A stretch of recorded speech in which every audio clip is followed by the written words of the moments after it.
sold Gary Yamamoto. Yeah. Of course, it was a really fun deal. We sold that to a Good Sports Marketing, or GSM Outdoors, out of Dallas. We worked with Phoenix Bass Boats over the years. We sold to local outdoor specialty retailer, Rock Creek Outfitters, here in the Chattanooga area. We also years ago did some work for Frog Toggs, which obviously makes outerwear and waders, and we also actually have another client. Can't give the name on that, but it's in the outdoor hunting arena that makes gear and some apparel. So we're hopefully going to be taking that to market in the next few weeks.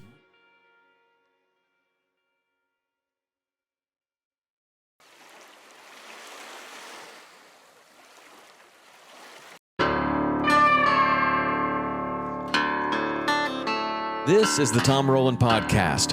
Fascinating stories to amaze, encourage, and inspire you in fishing, fitness, and the outdoors. And we're brought to you by Black Rifle Coffee. I started this podcast as a way to connect with my friends, people that I admire and respect, and you. It has been a learning journey that's made me a better person, a better fisherman, a better father, and a better athlete. I'm so happy that you're on this journey with me, and I'd love to hear from you with show suggestions, guest suggestions, or questions. The best way to get a hold of me is through text. You can text 305-930-7346 for the fastest response, but if you prefer to email, you can send that to podcast@saltwaterexperience.com. That's a dedicated email address just for the show. If you like this show, you can show your support by posting about it on social media and tagging me. Text the link to a couple of friends that may also enjoy it, and subscribe and leave a 5-star review if you feel like I've earned it. The website is tomrowlandpodcast.com, and that is where everything lives. All past shows, you can go and listen to any show. You can look up all the different shows that we've done, both the How To Tuesdays, the full links, and the physical Fridays. They all live on tomrowlandpodcast.com. And the social media is Tom_Rowland, ROWLAND, on Instagram, or you can go to our big account, Saltwater_Experience. I hope to hear from you soon.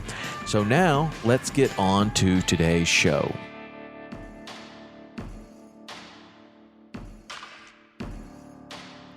I'm Andy Stockett, and this is the Tom Rowland Podcast. All right, Andy, what's up, man? How are you? I'm doing well. Tom, how about you? Great. I'm glad to have you in person here. This is fun. You been fishing lately? I have. Just got back a couple of weeks ago from Louisiana to the Chandeleur Islands. You love that trip, the Chandeleur Island. Tell me about that. What you do and where you go out of? We go out of Biloxi. We've been doing this trip with a bunch of guys, mainly from Chattanooga, for probably 20. I think we figured it was 26 years or so. Wow. The Chandeleurs are just a wonderful barrier chain of islands that kind of run due south of Biloxi into the Gulf. They're actually kind of thought of as the barrier islands that kind of protect New Orleans and from hurricanes, which it's done, unfortunately, over the last 15 years. A lot of them have had direct hits from Katrina and Ivan and all those things, so it's chopped them up a little bit, but it's still just a wonderful place. There's nothing out there except for birds and fish. Yeah, and so as far as the fish goes, you catching mostly redfish and trout, or what? What do you catch out there? Yeah, well, we usually go in the springtime, try to hit that window when the temperatures, water temperatures going through, the mid 60s or so, and hopefully we can get both redfish and trout at the time. Nice. And over the last 20 years that you've been going, 26 years, is that what you said? Yeah, I think that's 26 years that you've been going there. How have you seen that place change? I know one time we were driving by that, and when we were doing the redfish tournaments, and my friend Anthony, he's like, "That's Chandeleur Islands. We never fished there. I've never fished there, but I've driven by there." And then another time we went by a couple of years later, and it was substantially smaller, right? Like it looked like it had taken a hit. So with your familiarity of it, has it changed over the last 26 years when the hurricanes have hit it? Or definitely, they've gone through a lot of times. That when you got a big like a Katrina came in and probably cut passes through the islands. The islands themselves are maybe 400 yards wide in some of the wider places there, and so you've got the surf on the eastern side, and then you've got grass flats on the inside.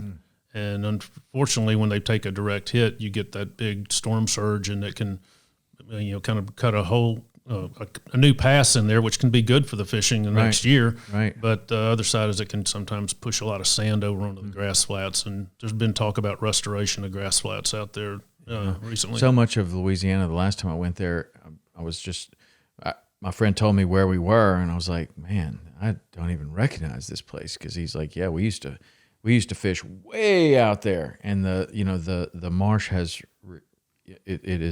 a lot of it's disappeared out there. So I didn't know if that was happening in the Chandeleurs. And I've got over 26 years. I've got a zillion waypoints that I've put on my GPS, and unfortunately, some of those that used to be an island or a shell bar or something like that, they're not there anymore. Right. But other things start creeping up. So that's the fun of going down there and figuring out what's new and where's a new place to try. So are you wading mostly, or you're fishing out of a boat, or what do you do?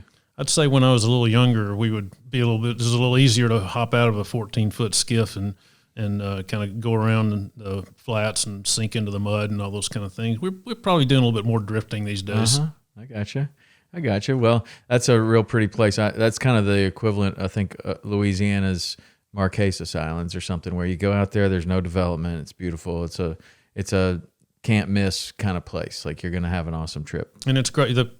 Even though you'll see other boats out there, it's just not the kind of pressure you're going to see, inshore in Florida or some places like that. So we like to say that the fish are maybe a little dumber. Right. And so a lot of us like to fish a lot of topwater out there. And as you well know, there's nothing better than watching a clumsy redfish try to hit a topwater lure. They miss it about 3 times, and your heart starts pumping, and it's a great thing to see. It's a great when we used to fish those redfish tournaments, somebody told me they were like, redfish love buzz baits, right? So I took all my old bass buzz baits down there, and they do love buzz baits. It's really pretty cool. That's a great bite. Well, I'll have to get to the Chandeleurs one of these days. I'd like to do that trip. Are you staying on a houseboat? Is that what you do? Well, it's not a house. This is actually about 100-foot boat. It's kind of like you'd see that would service an oil rig. Oh yeah. And they've got about sleeps up to 12 people. So they've got 6 rooms, bunk beds in each room, 2 bathrooms with showers, and like a really big salon up there with a big screen TV and air conditioning. Chef? Or do you cook your own food? Oh, no, they cook everything for you, 3 meals a day. The only complaint I have is this year I got out there and I was having some construction done at my house, so I asked the captain if I could use the ship phone to call in, which I've done periodically over the years, and he said, no, man, we got Wi-Fi and cell phone coverage now, which was a real big disappointment. It's like that commercial. The favorite car commercial I've seen in a long time is where they're driving around the woods and they keep looking at their phone. And then it's like you would think that they were looking for service, but they finally find a place where nobody has service, and they're like, all right, stop. And then they get out and do their thing. That was a pretty good car commercial. It's hard to find those places these days. Yeah. It really is. So one of the things I wanted to have you on today to talk about, like tell us what you do for a profession. I'm what you call an investment banker, which, as my grandmother said when I told her I was an investment banker, she said, does that mean you make investments? And I said, no. And they said, well, then if you're a banker, do you loan money? And I said, no. She said, then what does that mean? And it's actually a term for people in our industry that help owners and everything from raising capital for their businesses to doing merger and acquisition work and finding capital, et cetera. So we're kind of in we call it professional services industry. Right, and that's Four Bridges Capital? That's Bridges Capital Advisors, and we call ourselves a boutique investment bank because we're not big like a Goldman Sachs. All of our people who work at Four Bridges all have worked at bigger firms, such as a Raymond James or a Price Waterhouse or whatever. But we're just 6 of us in the firm now, and so we call ourselves a boutique. Mm-hmm. And so before people that are really interested in fishing, their eyes glaze over and they're like, oh my God, they're going to talk about investment banking for an hour. One of the things that's interesting about it is that I wanted to talk to you about it because I want to talk about it in terms of something that, a large portion of our audience, we have people that listen to this show that are hardcore fishing guides. They fish every single day. They typically do that by themselves. They're a one-man show. They have repeat clientele, and they're going to do it, for forever, maybe. Or maybe they get injured, or maybe they decide that they want to expand their business or sell their business. So I want to talk about some things that might apply to them.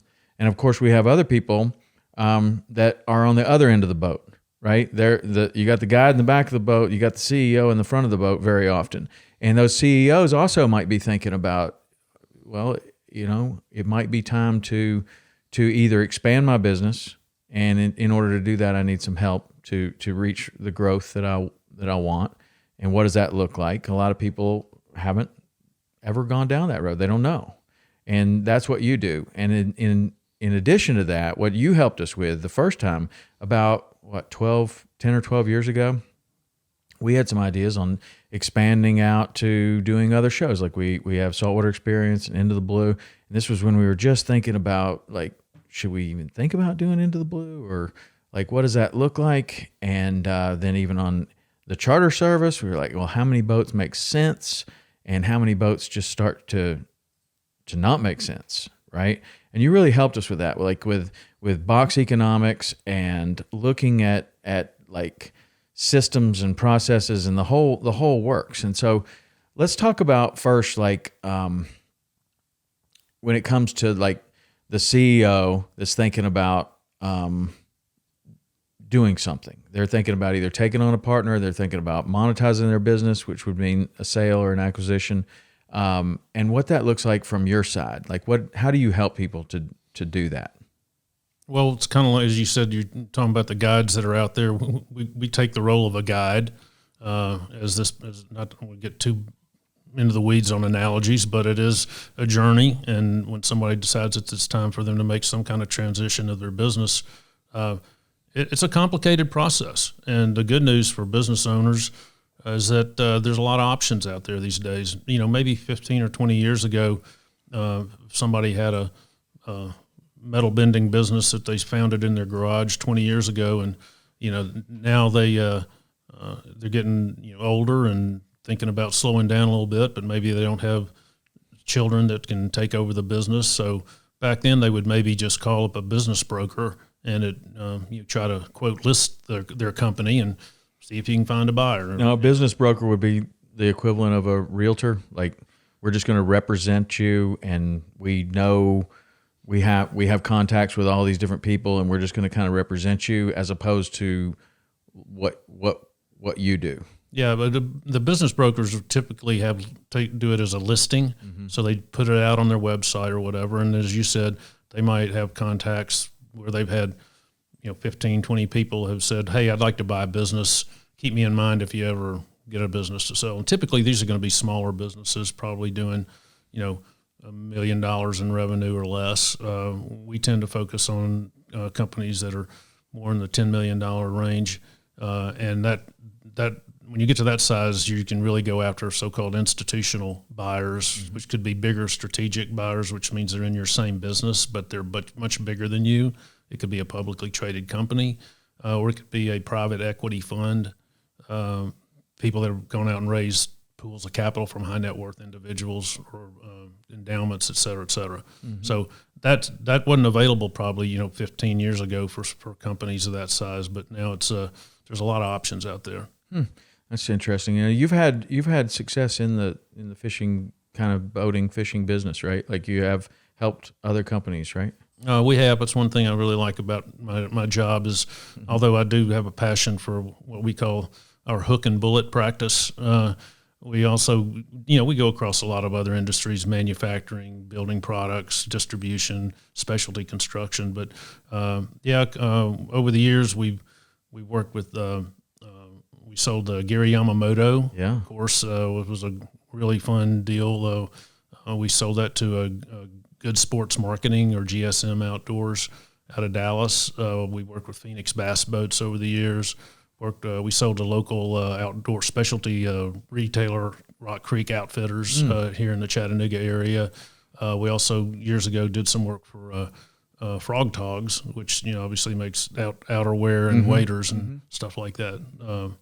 And we also actually have another client. Can't give the name on that, but it's in the outdoor hunting arena that makes gear and some apparel. So we're hopefully going to be taking that to market in the next few weeks. Nice. So when you see like a Yamamoto, I mean, can you talk about that at all? Like, why would he want to sell? What was his motivation for getting out or the business or selling the business? Or I don't know. I don't even know what the structure of it was.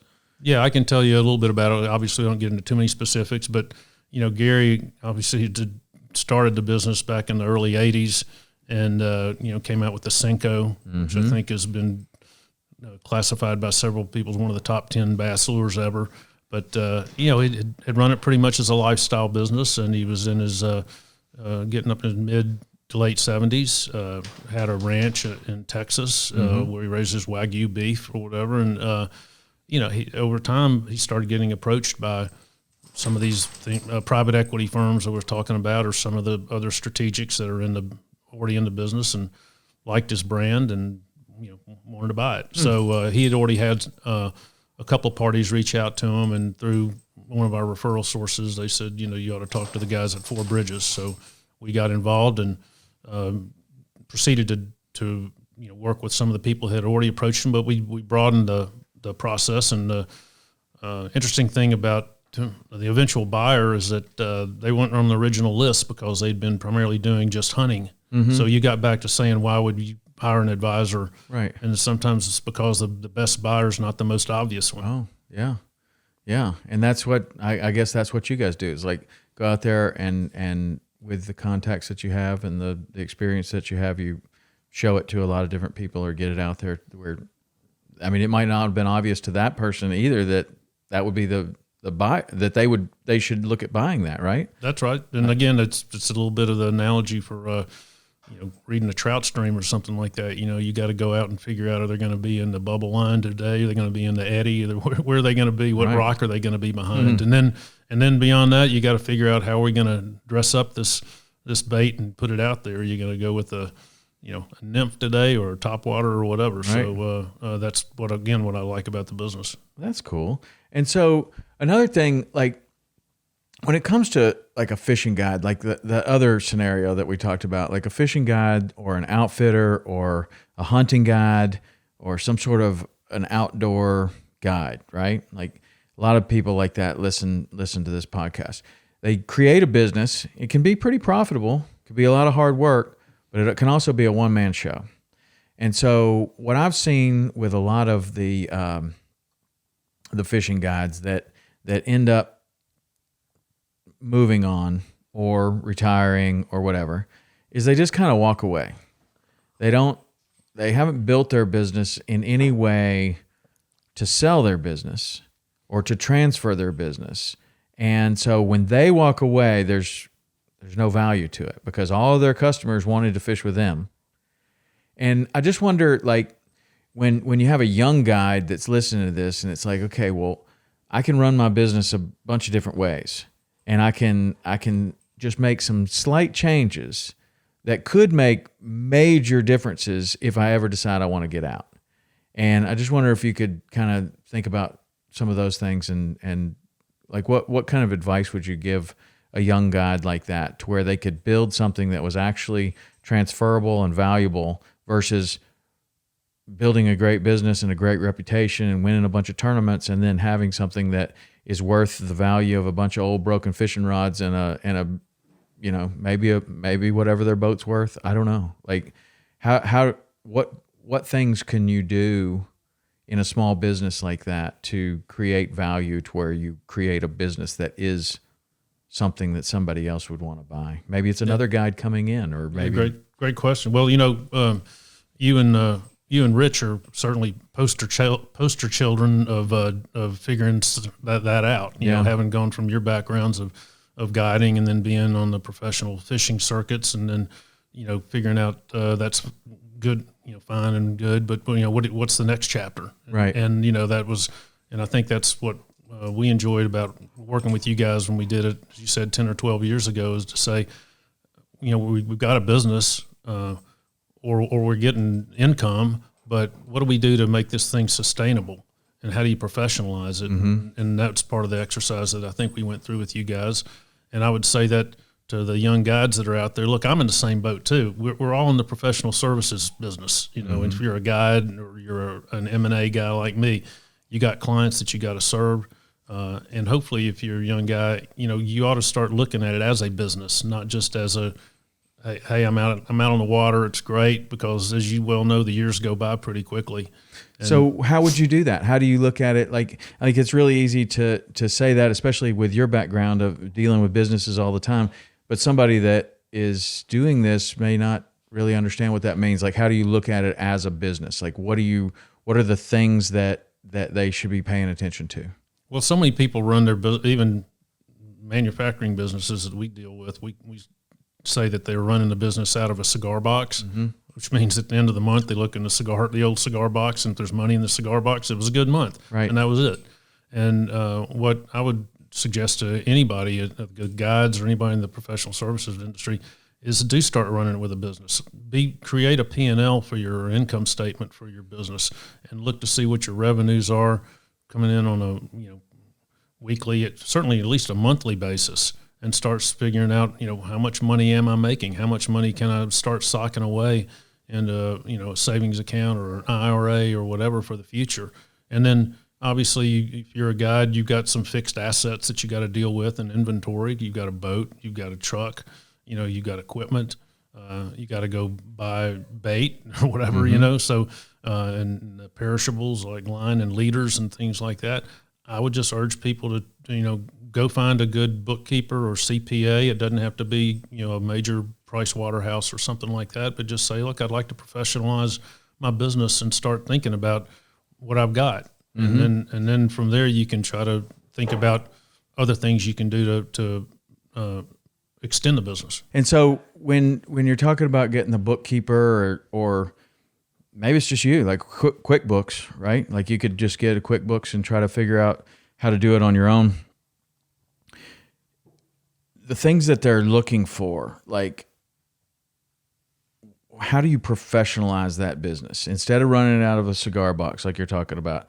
How do they learn how to, like, I don't know, forecast or plan so that they are professionalizing this business and it's not like, hand to mouth every month?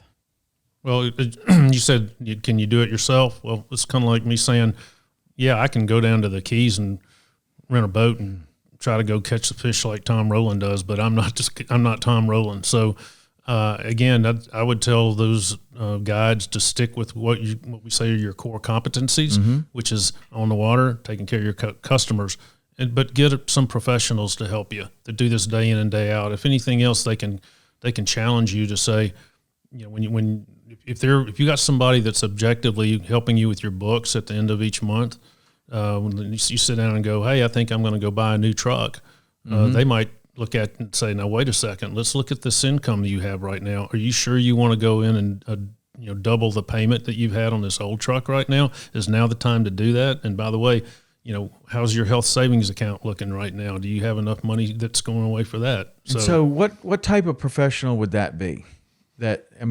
Like it could be just a bookkeeper, or it could be somebody like yourself, or like what would somebody look for in that? If you're just a one-man show and cost is an issue, but you want this kind of advice, what kind of person would you look for? I would probably look for again maybe a local CPA, somebody who's probably a one-man shop, but in your community, talk to people that other guides, other.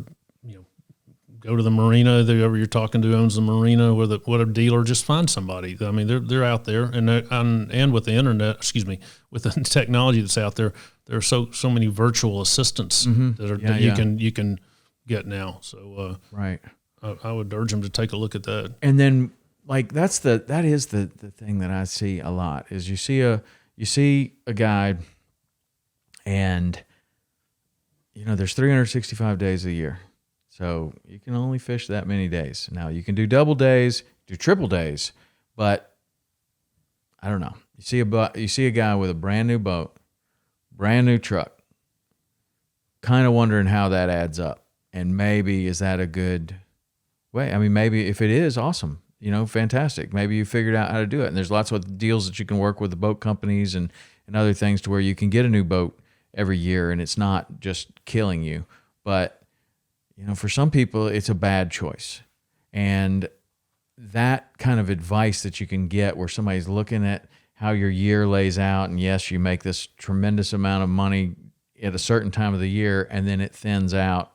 Maybe it's tarpon season, or maybe it's, some sort of tourist season, and then it starts to thin out. Getting that advice from somebody that's looking at it from a real dollars and cents could be incredibly valuable. Because getting in over your head on a boat payment or a truck payment or whatever could be the end of your whole career. And that's what I was hoping. I've never heard anybody talk about this kind of stuff as far as it relates to one-man shows and guides. Now you hear it all the time. You can listen to these other podcasts where they're talking about selling businesses and big businesses and stuff like that. And I know that's what you do, and we're going to definitely talk about that. But as far as the one-man show, it's a real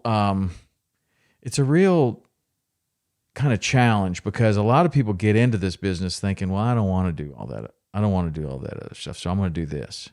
But business is business, right? Like, you have to run a business in a way that it's sustainable. And you're not doing your customers any good if you're going to be a fantastic fishing guide for 5 or 6 years and you just can't make it work because you've either gotten over your head in payments or I don't know, not enough trips coming in. I don't know what it is, but that same guy could have made that truck last 6 or 7 years longer, and may have been able to create a business that is sustainable, that they could do it for a really long time.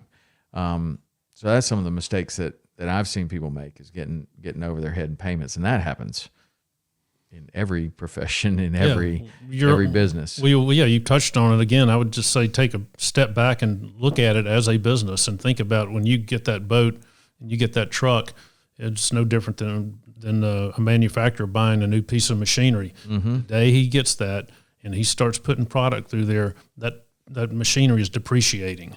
It's got a life to it.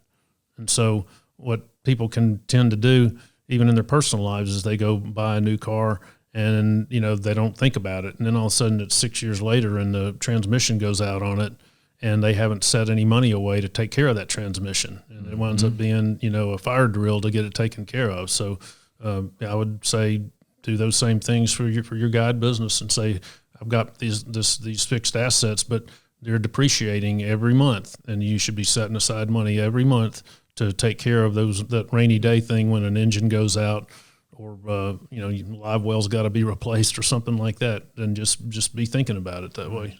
What do you think are other really important things for a young person in this type of business to be thinking about? Well, you touched on it a little bit. We talked primarily about dealing with the CPA. The CPA is the person that can tell you what's going on in your business with your dashboard, like you say. That we call it key performance indicators, KPIs. Like as you said, how many days of inventory do you have for fishing in a typical year? And before the year gets away from you, are you above? Are you ahead of that? Are you behind? Where are you on your plan? Do you need to do some more, advertising or marketing or something, or there's strategic alliances that you could be making with, you said, boat manufacturers, whatever. So that's one part of the business. The second thing, though, is the financial planning aspect. So you probably think I'm loading you up with a bunch of professionals, but the fact is you're a business guy. So you got to have somebody who can help you pull your numbers together so you know what you're dealing with. But then personally, you get with a financial planner who can sit down with you and ask you, say, okay, I know you're 32 years old right now, and you've got 2 young kids, but where do you think you want to be in 10 years, 15 years? What are you going to do for college for those kids? Start thinking about what that's going to be, because as you well know, I think you've got somebody getting married here pretty soon. It happens in a blink of an eye. Oh, it happens so fast. And, one of the things too is, like, so many states have these really incredible programs like Florida Prepaid College Program, where you can pay for today's rates. And like, what do you know about what college has done in the last 20 years? I mean, it's gone up a considerable amount. So what you can do is you can lock it in at today's rate, and you can pay that a little bit every month. And if you pay a little bit every month from when your kid is in kindergarten, you'll have it done easy. And then when you look at, okay, well, now tuition is $100,000 a semester in the future. Well, you have it locked in at $20,000 a semester, and those are really smart things to do too. I mean, and even just be thinking about those things, because most people, I think, find themselves in a position where they just got married and maybe they're having a baby, and it's like, okay, well, now it's like urgency, right? Like, got to feed the baby. We got to make sure that everybody's under a roof. We got to have everybody clothed and fed and happy, but you're not thinking about 20 years down the road. And there is money to be doing that. It doesn't take a lot of money over a small amount of money over a long period of time makes a lot of money, right? Like with compound interest. You took the words out of my mouth. The compounding of interest on money is phenomenal. So that's something that people should be thinking about. And what kind of vehicle, like what compounding interest in anything in particular would you suggest, or like what's the simplest vehicle for somebody to compound interest? Well, again, I'm going to stick with my core competencies and not get into the world of financial planning, but I would just say, again, get with a good financial planner. Everybody's picture is going to be different. Some you may have people may be starting out with no assets, which is, you just got to start, first of all, just putting it into a money market account. So you've got enough for, 6 months of whatever you need. And like you said, if somebody got injured or whatever, just to have an emergency fund there. And then as that gets bigger, then you can start thinking about investments, whether they're into mutual funds, bonds, whatever. But that's going to be dependent upon the individual. That's why you need to kind of have that's again back to the CPA, a financial planner, and you're effectively creating a kind of a mini board of directors for your business. Yeah. You may think it sounds too complicated, but it's not. Well, I mean, that's what people do, and then that way, those are your advisors. And even on a very, very small business, you're getting really, really good advice, and that can be incredibly important over time. And so, like, once people kind of get into that frame of mind, and then they start thinking, okay, well, I have figured out how to meet my customers at the dock. I have figured out how to take care of my equipment. I have figured out how to keep everyone safe and happy and everybody's having a good time. And I actually catch some fish.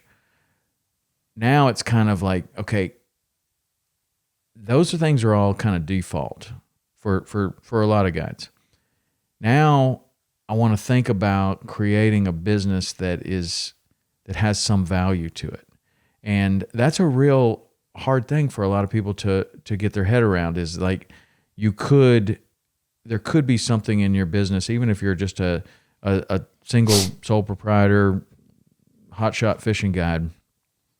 Maybe there's some things that you could have that are of value. Like maybe it's your slip at the marina. I don't know. I mean, a lot of those slips at the marina, you could buy the slip or lease the slip for a period of time. And over time, that goes up just like real estate, right? So how important is it as you're developing the value of your business is to be thinking about some sort of assets that could be transferable, like a second boat, a second guide, your website, like all of these things that somebody could go in there and start a business. Like you may be leaving and your customer base may be leaving, but you could still start a business, or that business can run without you. And that's what you guys have told us so much, is like, you got to figure out how this business can run without you. It's like, that's really hard when we're the star of the show. We sell the show. We do all these things. But yet you got to figure out how you could step away and it would still be valuable to somebody, right? Yeah. And so with a fishing guide, that's what a lot of people kind of struggle with, is like, well, it's just me and my boat. But does it have to be just you and your boat? Or could you be thinking about like developing some other assets? Like, could your website be worth something? Could your location be worth something at certain marinas? Certain marinas will be the difference between one guy working 250 days and another guy that's down the street working 100 days.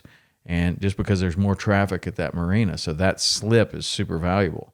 And if you had any sort of ownership or anything kind of contract on that, that would certainly increase the value of your business, wouldn't it? Oh yeah, I think you're thinking in the right direction. I think that as I said earlier, there's a lot of professional service models out there, whether it's a stockbroker or that same financial planner I've been talking about. That again, it can be just like a guide. That person builds up a loyal client base every year. He's doing a financial plan for them every year. They come in and they assess how things are going. A successful guide. I know that I was just out in Montana at the end of March and going with a guide who said that, he probably 75% of his trips are repeat customers. Mm-hmm. So he's built up a book just similar to what the financial planner has. So the question is, how do you monetize that over time? And what the financial planner does typically at some point in time brings in somebody younger into the practice so that those clients can start to be familiar with him, and so that also not just the clients but the clients' children are comfortable with them. Mm-hmm. So the analogy winds up being somewhat similar if you're able to bring a partner into it, which can be tough. I mean, it is. Sure. I know you and Rich were on your own for a long time before y'all decided to partner up. Yep. So it takes a certain kind of combination there that's going to work for everybody. But that can be helpful if a guide brings in somebody younger and introduces him to his clientele. They click. Next thing you know, that generation starts to kind of peter out a little bit. Then the next generation comes along, and there's a way to transfer that business. Yeah, that's hard to get your head around, I think, at some point. And it's hard even to think about, okay, well, if I bring in this young guy and introduce him to my clientele, maybe they just end up just going with him, and there's nothing to transfer. So I guess somehow you could protect yourself from that. But it's, in a single proprietorship like that, it's probably no different than the same thing has to happen in a regular business, right? Like, you have to kind of figure out what this transition is going to look like and what value you're either offering somebody that you're bringing in, or what value, when you bring that person in, what value is that giving your customers, right? So they have more people to fish with, or I don't know, your knowledge is spread further than just you. So I don't know. Those are definitely things I think that that guides need to think about, especially young people getting into the business. But let's talk about the like on the other end of the boat, the CEO kind of guy that has, maybe he's in his 40s or 50s, and he's thinking that, I don't know, maybe he doesn't have a family member that might take over his business. What does the story kind of look like the most? I know that probably everyone is different, but as you see people coming in and they're thinking, okay, well, I just want to look at this process and see what it looks like. How do you kind of start to advise somebody? Well, the first thing we do is sit down and just say, we say, if you could, kind of a worn out expression, but say, if you could wave a magic wand, what would you like to see happen? And we start from there, because every situation's different. But are you at the point in your life and with your business where you would really just want to get the best offer you can, and you're ready to throw the keys and head to the beach? Or is it one of those things where if I could slow down just a little bit and have some things taken off my plate, but I still like dealing with customers, but maybe I don't like having to do insurance renewals every year, or feel like I've got to deal with a lot of personnel issues. Could I do a transition that way? So we really have to find out what's going through that client's mind. What about another scenario where somebody says, I've always wanted to grow. I've never had the money to do it, and like I'm looking for a partner that will help me to build out this manufacturing thing. I mean, is that also a kind of a scenario that you see? Like that's a reason that people want to sell or merge or partner or be acquired in some way? Yeah, definitely. There's a lot of private equity funds. I mentioned that earlier, who look for opportunities like that. They want somebody who's still got some gas in the tank, but maybe they're uncomfortable borrowing and putting debt on the business and having to personally guarantee it. In that case, we help them partner with a private equity fund. Sometimes it's they come in and put money in the business to grow it. Sometimes the owner's able to take some chips off the table, and that could be where they still own a majority of the company. Most of the time we see situations where if someone wants to remain with the business, we call it getting a second bite of the apple. They might sell 70% of the business to a private equity fund and what we call roll equity into the company. So they stay there. They still get to be the CEO, but they got some breathing room. They got some of those chips off the table. They can go then diversify that. And again, back to the financial planner, put it into, so you don't have all your eggs in one basket. Right. But then the private equity folks bring capital to the business. You don't have to guarantee debt. And you've got that board of directors. So there's a lot of our clients, they've grown their business from scratch, and they're kind of the one-man show, do everything. And now all of a sudden you got some people that are, sitting around a table, and you got a board, you can bounce things off. And we've seen a couple situations with our clients where we did that initial sale of control, and they stayed with the company, and it sold like 2 more times, and they made more money off the following transactions as they did on the first one. And they're not doing anything with they spent all this time building that business, and then they're making more off a sale that they really have very little to do with than all of that work that went into building the business. I'm sure that there's situations like that. Yeah, we've got one of our clients who was in the physical therapy arena, and they stayed with the acquirer, and the acquirer's been sold twice, but they've also been able to kind of climb the corporate ladder and go from being just the physical therapy guy and treating customers to being a regional manager, and sometimes a kind of a fix-it guy. And so the roles change a little bit too. Mm-hmm. So it's fun to see some of those outcomes. How often do you see somebody that comes to you and is like, I don't know if my business is worth anything, and then you show them that it is worth a lot? Does that happen often? Like, hang on, you got something here. Like, let me show you what you have here. Is that more common, or is it more common that somebody thinks that their business is worth millions and millions of dollars, and actually it's not that valuable because of the way that they have built it or run it or whatever? Which one? I'm sure you see both. No, you're right. We see both of them. We've had situations where somebody says, hey, we'd like to get a valuation done from our partner. We want to put a buy-sell insurance policy in place, and we just want to kind of see what it's worth. And when we go out and do our research and come back with a number, they go, wow, maybe it's time for us to sell this thing or take some chips off the table. Mm-hmm.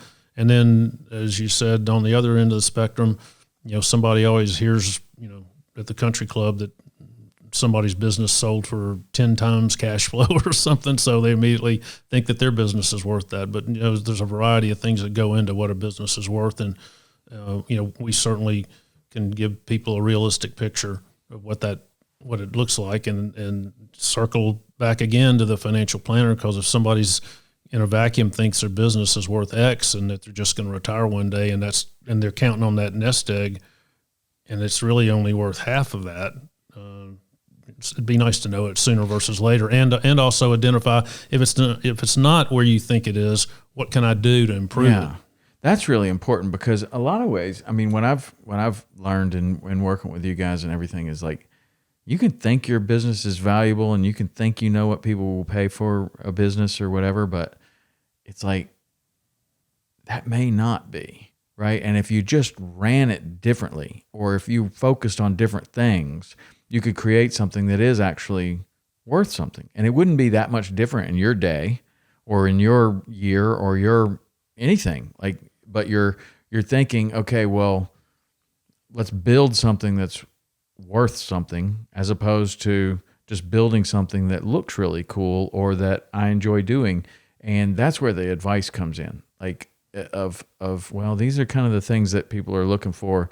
This over here, it's nice, but it's not super valuable. And in a lot of cases, people might be like, well, I didn't even really like doing that anyway. Yeah. Right. Well, we like to try to find buyers that when they view our clients' companies, where they view it as not a nice to have, but a got to have. So if we go run a process properly, and we'll advise the clients that we did a transaction last year, and I think the first time I met with the CEO was in 2006. Really longer than you guys. Wow. And just stayed in touch with them over the years, talked to them about things they could do to improve the business. So, things like that sometimes business owners don't think about. Like, you may be throwing off a lot of cash, but if the business is based on, 80% of the revenues are based on one customer, that's what we call a customer concentration. So that winds up being a ding on value when a buyer looks at it, because they're afraid that customer could just go away. What do your facilities look like? If a buyer comes in here, have you kept them upgraded? And back to the fishing boat analogy, is your equipment good and new, and or else are they going to have to sink a bunch of money into it? That's going to be a valuation ding as well. And then also, what's your management team look like? If you want to cut back, who's there to run the show? Have you really brought some people along? So there's a human capital aspect of it as well. It's interesting. When you said that, I was just thinking, like, when I was guiding really hard, I went from having a new person every single day to having a new person every week. It's like, okay, well, this guy comes and he books this week, and then he says, same week next year. You say, sure, and you book that week right there. So now you have 52 customers. You used to have 300 customers. Now you have 52 customers. And then over the years, a lot of fishing guides will get to where that same person now will come 3 or 4 weeks at a time. So now maybe you have 12 customers, and then one of them really likes you, and they buy a house in wherever you are, and then they're fishing with you like 100 days a year. And then now you have 6 customers, and then you have 5 customers, then you have 3 customers. You're fishing more than you ever have with 3 customers. They're all fishing 120 days with you. But like what you're saying is, your business has become less and less and less and less and less valuable because those 3 people are getting older and older and older. You have taken yourself out of the advertising mix. Like, those 3 people know how good you are, and they obviously will do anything to fish with you. They even bought a house down here. So how could that become less valuable over time? Because your reputation has gotten better and better and better. Your fishing skills have gotten better and better and better, but your customer base has gone down and down and down and down and down. And those customers are getting older and older and older. And also, they don't want to tell anybody where they're going or who they're going with because they don't want anybody to have your time. So you've become, you actually have started to torpedo your business like that, even though that's exactly what you wanted. Like, for me, it was like, well, I don't want to have a new relationship every single day. I don't want to have to go and introduce myself and try to make a good impression until noon, until they actually have confidence in you, right? Like, okay, I guess this guy is for real, right? You want to go with people that you've already been with. You want to go with a comfortable relationship to where it's almost like family, right? Even better than family, because they pay you. Yeah. Family, you have to take them for free. But it's interesting to look at something like that and be like, yeah, man, you've just gone down and down and down in value. And I'm sure big businesses are the same way, to where you have, if you, like you say, you have what'd you call it, a customer concentration? Right, yeah. And so when you do that, it seems like, well, I only have to deal with this one group, and we're making more money than we ever have. But what if they go away? Or what if technology changes or something like that? That's really interesting. I never really looked at it like that. But yeah, you are just making your business less and less and less valuable doing things like that. And I guess that's a choice. Like, you could say, okay, well, that's fine. I want to live my life like this, and I want to run my business this way. and I like these people, and that's what I want to do. Like, I'd rather fish with them than have a valuable business. But then I guess 30 years down the road, you're kind of like, I think as long as you've assessed it properly, Yeah. and you make the choice, I mean, then that's okay. And you're thinking about what chapter 2 might look like. But as long as you've got that in the back of your mind that there may be a so-called day of reckoning. But more importantly, I want to be that guy that fishes 100 days a year. That's what I want to be. I want to be the client. That's what I'm trying to do. I'm trying to move 16 feet. That's all I want to do in my world. I want to move 16 feet from the back of the boat to the front of the boat, so I can be the one fishing all the time. That'd be pretty awesome. Yeah, cool. Well, when people sell their business, that's a lot of times what they can do. They can move from the back of the boat to the front of the boat. Or the other way is they could move from the front of the boat to the back of the boat, because what they want to do really is they want to just not have the pressure of running this big business. And what they'd really like to do is just be a fishing guide, man. It looks awesome. You're back there, you're fishing every day, you're on the water. That's awesome. So you could move from the front of the boat to the back of the boat, and that could be success. Or you could look at it the other way, and you're moving from the back of the boat to the front of the boat, and that's considered success. It's well, fine. I'm glad you brought that up. One thing that we do tell clients on the very beginning of a process, and by the way, these processes can take 6 to 9 months from the time we get started to understand what a business is about and how to position it, and then going out to market and then answering the questions and then doing all the legal documentation to get a deal closed. But we really do tell the owners, what are you going to do? Have you really thought through, if you really do throw the keys, are you going to be a fishing guide? I mean, are there, there's only so many rounds of golf you can play. Mm-hmm. I mean, what are you really going to do? Are you going to get involved with the philanthropy? But really think through what that's going to look like, because it's a game changer when you do that. I mean, we enjoyed some of those things. We sold a company, an electrical contractor company up in Knoxville called Funderburk Electric, and what was really gratifying on that is that Jack Funderburk was 69 years old, and when he sold the business, I said, "What are you going to do?" And he just says, right now he was only spending he was spending about a month a year in the Philippines building churches and seminaries and things like that, and he was going to leave the business and be able to concentrate on that full time. So it was nice that we gave him a liquidity event, so he was set for as far as monetarily for the rest of his life, but he also was going to take a lot of those funds and plow it right back into this ministry that he has. So it's kind of cool to see. So he already had that, and he already had it all planned out. Like, if I had more time, I know exactly what I'd do. Right. Whatever that is for somebody, that's super important. I had one customer of mine that, he would come down. I think the first year he came down maybe 3 days, and he said, I have a goal. Every year I'm going to add a day. And so then the next year it's 4 days. And I was like, man, you're a big orthopedic surgeon, man. Like, you could just add a week if you want. And he's like, well, I have 5 kids, and it's not that easy. So adding 1 day a year could be pretty awesome. And that's been 20 years ago. And he spends a month in the Keys. Well, and he's been able to do that. He's been able to just add a day a year to his trip. Started at 3 days. Now he's, and maybe he has a couple of events or whatever where now you get a kid out of college or whatever. Okay, next year I'll add 2 days. But it is kind of cool to think about little goals like that and how they could make a big difference. Like going from 3 days to 20 days, it's a lot harder than just saying I'm going to spend a month in the Keys, or I'm going to spend a month in Montana, or I'm going to spend a month in the Philippines or wherever. But if you do it incrementally, maybe you can build up that way. I think one thing, again, when you think about post-transaction of having been a CEO and built and making all the trains run on time, and then all of a sudden you're, quote, retired, the old retirement joke they say with the husband and wife say, I married you for rich or poor, but not for lunch every day. So, you gotta find your wife's gonna be like, I hope you find something to do, because you're not gonna be hanging around here all day. Well, that's cool. So if somebody wanted to look you up and find you, obviously you have great fishing knowledge.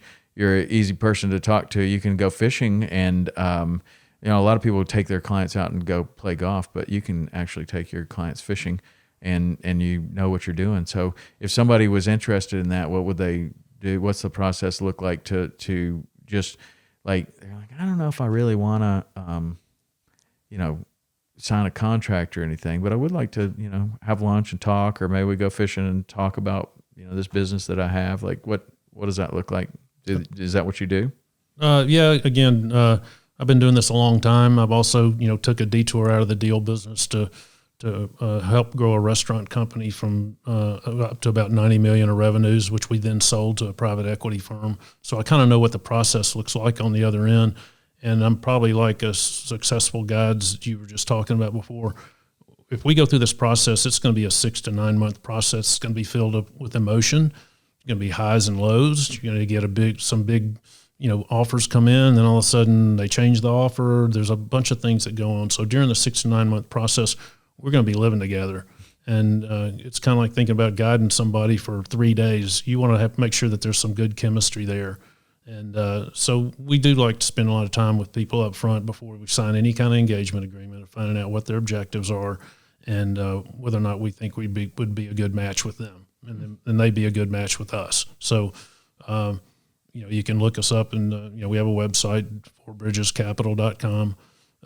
We also have some materials on there that actually you can download that tell you what a sales process looks like. I think the last time we saw that book had been downloaded by, I think, 30 other investment banks like us, so it must have something good in it. So if people want to get a sense for what the process is like, they can start there. All right, cool. And what about fishing this year? You got any other fishing trips coming up? Well, my youngest daughter's getting married in Montana in September, so I'm trying to figure out all kinds of reasons to go out there and do pre-wedding planning. So hopefully there's a million out there. There's a million. Just I think probably the best time to do that is right after the river's clear from the snowmelt runoff. Like, you might want to give it a couple of weeks here, and then you should really go out there and really kind of bear down on that wedding planning. Yeah. Well, it's hard to ignore what we have going on here in East Tennessee. I've got a good friend who does a lot of fishing up on the South Holston and the Watauga. We hit that last year when the cicada hatch was out there, and nice. That was a ball. I mean, that South Holston River is the coldest river I think I've ever put my leg in. It is incredibly cold. It comes out from the bottom of that, and it has that weir dam there. Yeah, the weir, yeah. And that is the coldest river. I mean, I've been to Alaska, all over the place, and that river is the coldest river I think I've ever. I don't know what the average temperature there is, but every time I've gone there, it's freezing cold. Great fishing. Yeah, great. It's amazing. Fishing. Yeah, that is really. Like you, I grew up here in Chattanooga, but it kind of wasn't on my radar screen when I was a youngster. I'd go to the Hiwassee a lot, but that Holston, Watauga, what a great fisheries. We're blessed to have those. Yeah, with a smallmouth too. Really good. Hadn't done those. Yeah, that Watauga's got a lot of good smallmouth fishing in it, I think. And then there's other great smallmouth areas right around there. That's what my son's interested in. He wants to get into that kind of fishing, that smallmouth, shoal bass kind of stuff. Yeah, the shoal bass, that's a pretty good fishing too.